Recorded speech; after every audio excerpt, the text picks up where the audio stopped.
Pemirsa, anggota Polsek Belitang 1 mengamankan dukun gadungan dengan modus menjanjikan bisa melipat gandakan uang berinisial SS, warga desa Sidogede, Kecamatan Belitang, Kabupaten Ogan Komering Ulu Timur, dan tuyul yang tidak bertuan.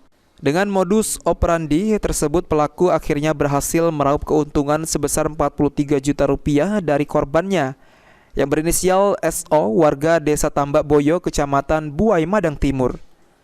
Kapolsek Belitang 1 Ibtu Wahyudin saat ditemui di ruang kerjanya menyampaikan pelaku dijerat dengan pasal 378 KUHP tentang penipuan. Setelah korban ini percaya dengan pelaku dan pelaku membicarakan hal tersebut kepada korban bahwa pelaku bisa menggandakan uang lebih banyak lagi dengan cara menarik uang gaib dan menggunakan tuyul yang tidak bertuan sebanyak senilai nanti lebih kurang 27 miliar. Tersangka ini kita kenakan dengan pasal 378 penipuan.